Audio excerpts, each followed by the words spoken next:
Hi, I'm Scott Wrighton, and there's a lot to talk about from the last City Council meeting, and it's our pleasure to do that on a weekly basis on these videos that you can access on the city's website.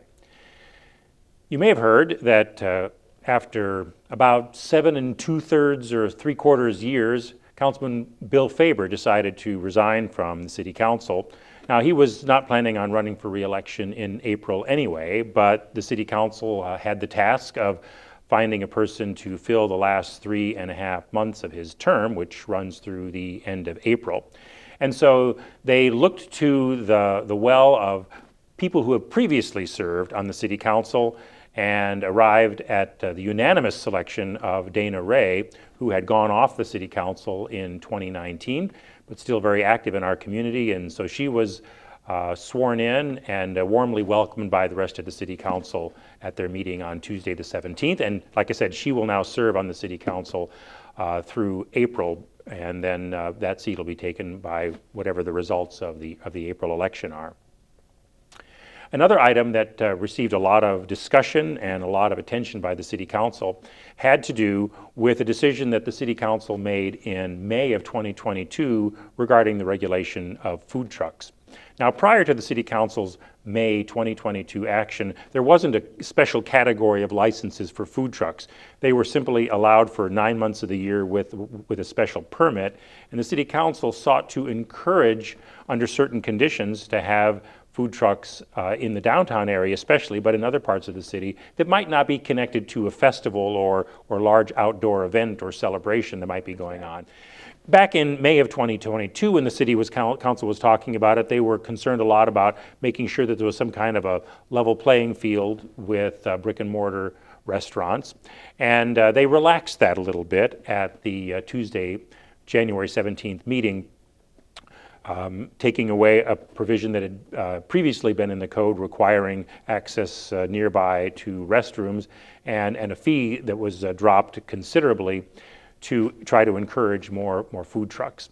I think that one of the reasons that they made that change is first of all is because a couple of food truck vendors said, you know, given our increasing costs of food and insurance and other costs of running their business, it was becoming more marginal, but also because it wasn't having the intended effect, which is seeing more of these food trucks in the downtown areas. So it's clear that this is an ongoing issue for the council. In fact, I think that their desire is that it come back for discussion at a later time, seeing if some of the changes that they made on Tuesday night will have some of the desired effects, and if not, maybe they'll make some more revisions in the future so as to diversify these sorts of offerings for our citizens, our customers, and our visitors.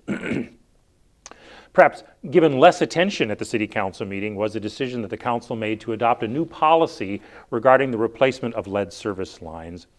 Lead was used in parts of water service laterals. By that I mean the smaller pipe that goes from the city's main in the street to the commercial or to the residential building.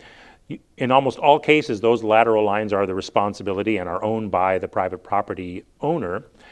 But the U.S. government recently established a new mandate that local governments that own and operate water distribution systems have to put a plan in place for how over several period of years will get rid of most of these lead service lines. Now, the City of Decatur already takes them out and replaces them as a part of large projects, usually road projects or large water and sewer projects. We did it in the Johns Hill area because of all the street work that the Buffett Foundation provided there. But there are other cases when we think that the property owner might need a bit of assistance. Now, this is mostly in the older parts of the city because they stopped using lead in water service laterals at about the time of the Second World War. So the newer parts of the city don't have them. So I think the mayor and council saw this as an extension of their neighborhood revitalization project. So the policy that they adopted provides for a cost sharing with the city. Certain circumstances have to be in place and you have to apply for it and so forth. And we're going to be generating some more publicity about that. It'll be on our website and you'll be able to make application for that shared program through the Public Works Department. But it's a way of helping folks who might not have all the resources necessary to replace the line and to do so in some of the neighborhoods that we're trying to improve and to bring up anyway.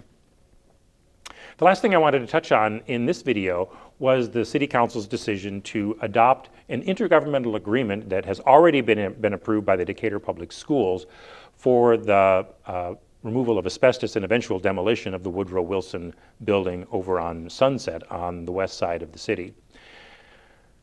Wilson School was built in 1938 and hasn't been used by the school district for over 30 years and has been essentially abandoned and derelict for about 20-some years. The building in its original time certainly was a majestic building built in the Georgian architectural style, but because it's been allowed to become derelict, it's been vandalized, it's been open to the elements as windows and doors have been broken open and people have been inside it. And so the determination both of the school district and of the city council was that this building was simply and sadly too far gone to save. There was no viable plan for its restoration or its renovation, so the best thing that we could do for the neighborhood, for improving the neighborhood and scaling up would be to tear the building down, and we're thankful for this partnership we have with the school district. So immediately after the city council approved the intergovernmental agreement with the school district, they approved a contract for the removal of the asbestos. And then the next step, which our staff is already working on, is putting together a bid for the demolition of the building after the asbestos is gone, and we expect all of that to happen here in the first half of 2023. So stay tuned. In future weeks, we'll be happy to bring you some more information, and thank you for tuning in to this video.